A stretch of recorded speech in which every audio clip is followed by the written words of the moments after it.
There are two pattern adjustments I've found I need to make on most patterns that I sew. When I first started sewing for myself, I was a little bit confused on the where, how, and why of pattern adjustments. I've learned a lot since then. Today, we're going to be talking about two adjustments that are very commonly needed: the full bust adjustment and a narrow shoulder adjustment. My friend Izzy from Dizzy Quilts and Sews and I have similar body shapes, and we found we need the same adjustments on most of the patterns that we sew. We thought it would be fun to do a collaboration, to take a pattern that we've both sewn, weren't too happy with our first result, and make the adjustments using different methods. Izzy is going to be using Nancy Zieman's pivot and slide method, and I'm going to be using the traditional slash and spread method, and hopefully we'll both come out with a blouse that we love. We decided on the Patina Blouse by Friday Pattern Company because it is a pattern we both really loved. We're a little bit disappointed in our first version and knew we wanted another one in our closet. I'm going to provide a link to Izzy's video. You can watch it after you watch this. Would love to know if you use the pivot and slide method or slash and spread. And after watching both of our videos, would you consider using the other method? Today I'm wearing my first version. This is a size 1X sewn in a cotton poplin. I thought before we got into the adjustments, it would be helpful to talk about how I knew what adjustments I needed to make and a little bit about how I got into this predicament of a blouse that I don't wear often, and it's not what you think. When I first saw the patina be released, I got so excited, and that excitement led to some bad decisions. I wanted to get this in my closet ASAP. I loved the vibe, especially the one of the really cool girl with her pattern mixing and those sleeves. I wanted that blouse and I wanted it fast. I'm a bit of a Friday Pattern Company super fan. Matter of fact, each year when I look back at what was my favorite make for me for the year, most years it has been a Friday Pattern Company pattern. And you've probably heard me say, the black fits me great. I'm a 1X. I know my size. I don't have to make many adjustments. And that was part of my downfall for this blouse. I was blinded to what I needed to do because one, I was so excited to sew it, and two, I just knew that I was a size 1X. Now, I do know that I should look at the pattern measurements. I should be looking at the body measurements, the finished garment measurements, and comparing them to my body measurements. And I did take a quick look, and that was part of my problem. It was just a quick look, and I thought, yep, that is going to fit me. I looked at the style of the pattern, and the blouse is a little bit oversized, loose. No, maybe oversized isn't the right word, but there's a lot of room in the blouse. So I thought that is not going to be a problem. I'm just going to sew my usual 1X. Problem number one, thinking that I am a 1X in everything that the pattern company drafts. Mistake number one. Mistake number two was I did look at the measurements, but I didn't pause and take a look at the upper bust measurement or what that would be. I do know that Friday Pattern Company drafts for a B cup. I'm not a B cup, but I do know that if I look at their full bust measurement on the body measurement chart, and if I take 2 inches away, which is the standard adjustment for a full bust, the difference between upper and full bust, that should give me an indication of what the upper bust measurement is for the patina blouse that I should be targeting when picking out my size. I do know to pick out my size based on the upper bust, but in my excitement, in my thinking that I'm a 1X, I totally ignored that step.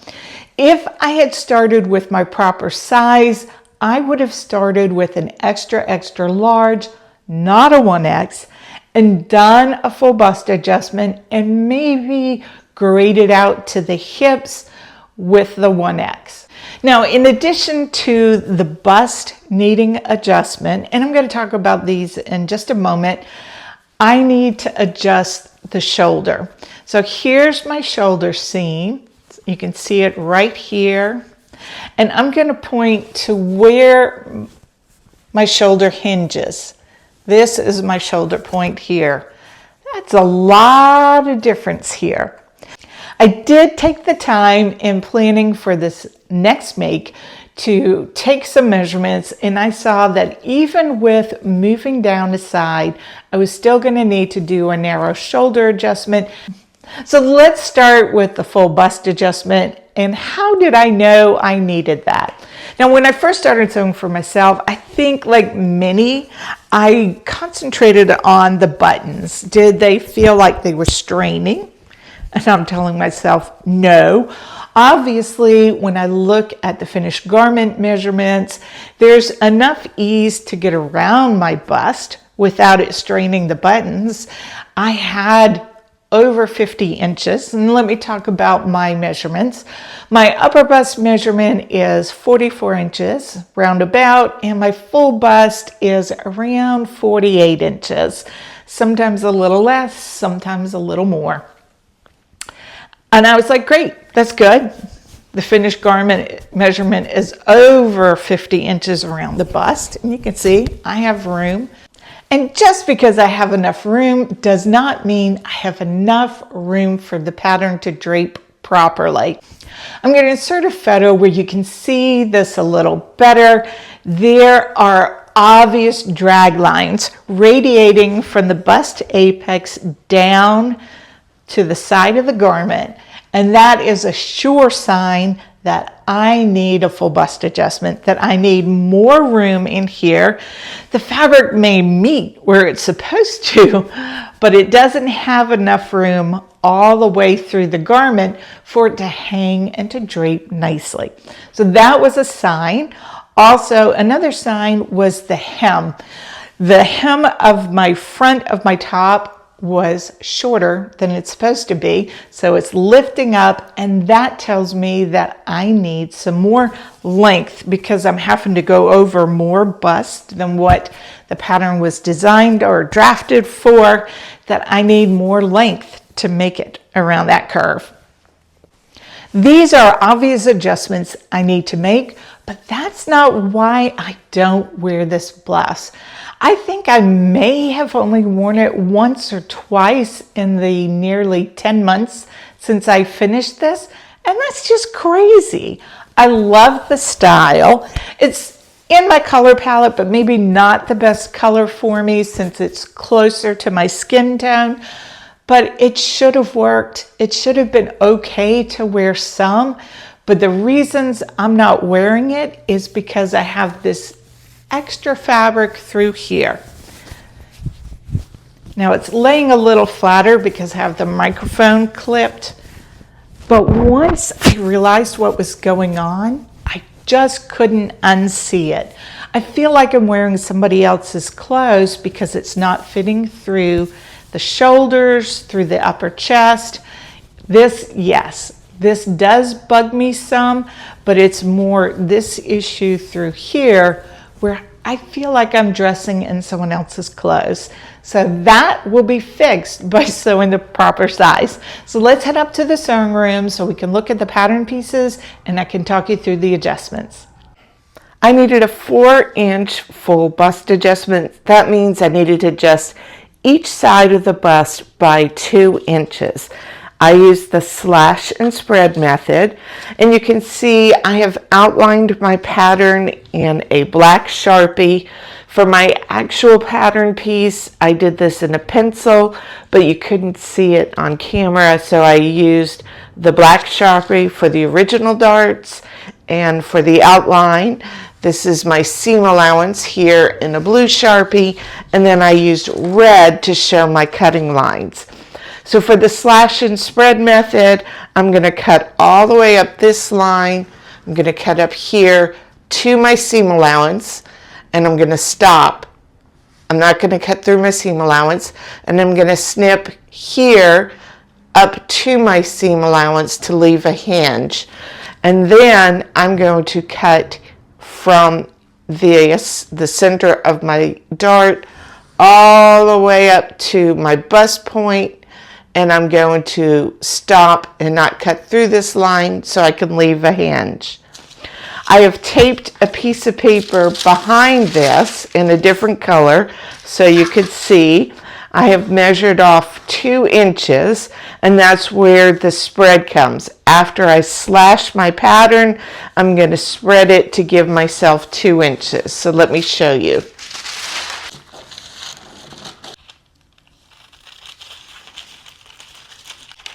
And I did not cut all the way through. I have this part of my pattern piece. I am lining it up along this 2-inch mark, and I'm just going to tape it down so it doesn't move on me.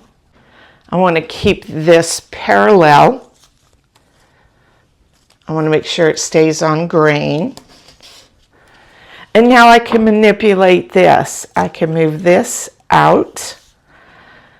This is giving me that 2 inches of fullness, and you see how it opens up my dart. I have a much larger dart. I would fill in behind this with paper, and I've got the little hinge here.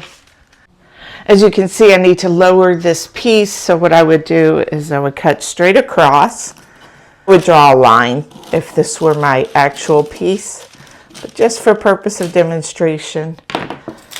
And then I would move it down. So as you can see, I have added length by moving it down. I've added width and room across the bust area. I made a mock-up of my adjusted pattern piece where I've added my 4-inch full bust adjustment, and I've done this in this brown paper so that it's easier for you to see. Now I'm going to take my actual pattern piece. This is the one I used, and you can see that I have made a few adjustments along the way. For the narrow shoulder adjustment, let me bring you in close. I measured a point 3/8 of an inch in, and then I traced it down, gradually bring it into the original cutting line right here at the notch, and then I shaved it away. And that's my new pattern piece. Let's have a little bit of a close look at my pattern piece. You can see several of the adjustments that I've made. I did lengthen my dart after I moved it, and I have moved it up. The original pattern piece that I traced out was really kind of mangled and has a lot of tape in it, and that meant I had to trace it out twice. Otherwise, it was really too hard to see what I was doing. So that did take a little time. The end result, I ended up adding 4 inches full bust adjustment. The dart, when I originally moved it, lowered it too much and gave me fullness where I didn't need it. So this dart that I landed on is 3/4 of an inch lower than the original dart. It is larger and it extends out much farther. Here's my final version of the Patina Blouse by the Friday Pattern Company. I sewed it in a Lady McElroy Cotton Lawn. Really love this for a shirt or a blouse. I find the fit so much better. Let me back up so you can see. I did lengthen the hem and I curved it. I took a little bit bigger seam allowance, so it's only a tad longer than the original. I think I probably will always wear it tucked in, but I feel like this gives me a little more options. Now this cotton lawn does drape or is lighter, a little more fluid than the cotton poplin. I wasn't happy with how that squared off bottom was looking on my figure. I feel like this version fits my body better. So let's sit down and talk about the make, how much time it took, what are some of the pros and some of the cons of using the slash and spread method. So let's talk about time. I traced my front pattern piece out twice. So that's going to take a little bit of time. There was some cutting, some manipulation, a lot of tape, and both of these pattern pieces are a little bit rough. So I'm going to be tracing my final piece out yet another time so that I have one in really good shape, because I think I'm going to want to make another one of these.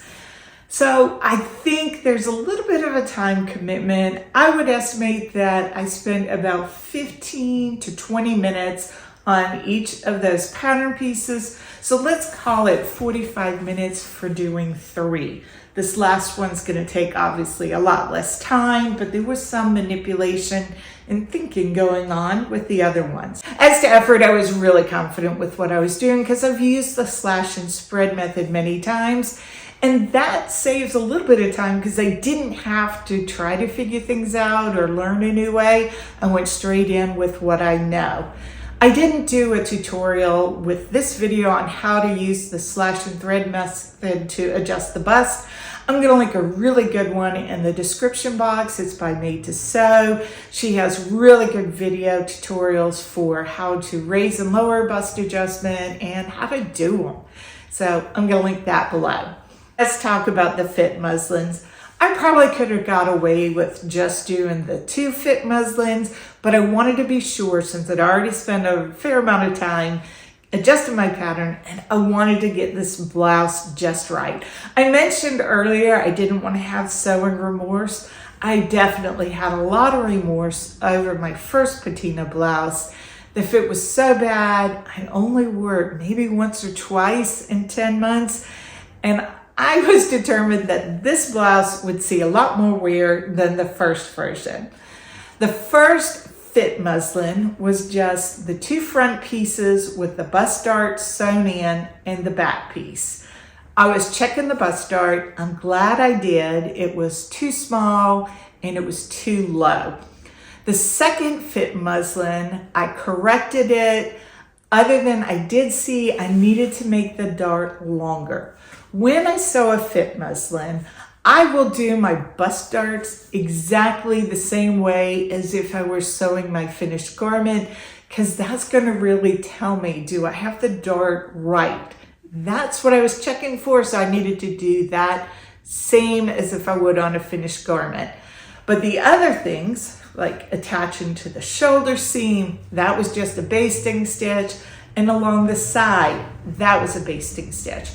For fit muslins 2 and 3, I just seam ripped out the basting stitches, sewed new front pieces because the bust dart was significantly different, and it didn't take that long. I've sewn so many bust darts, I'm pretty quick sewist, so I would say my fit muslin process probably was total of maybe an hour.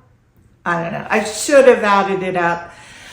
I think this blouse is an easy afternoon project, and I probably spent a little less time with all the pattern adjustment and fit muslins than what I did in actually sewing the blouse. I think this is a great beginner blouse for somebody who's new to collars. The collar is sewn on flat, the facing is on flat, the sleeves are sewn in flat. It is much quicker and easier than it looks. I'm very comfortable with the slash and spread method, so I had the confidence going into it. That doesn't mean I don't want to try pivot and slide. If that can save me time, anytime you learn something new in sewing, it takes a little extra time, but sometimes it saves you time in the long run. My friend Izzy used the pivot and slide method, and you can check her video out right here. Let us know, which method do you use and why do you use it? And would you consider using something new? Pivot and slide, slash and spread. Let us know what you use, and I will see you soon.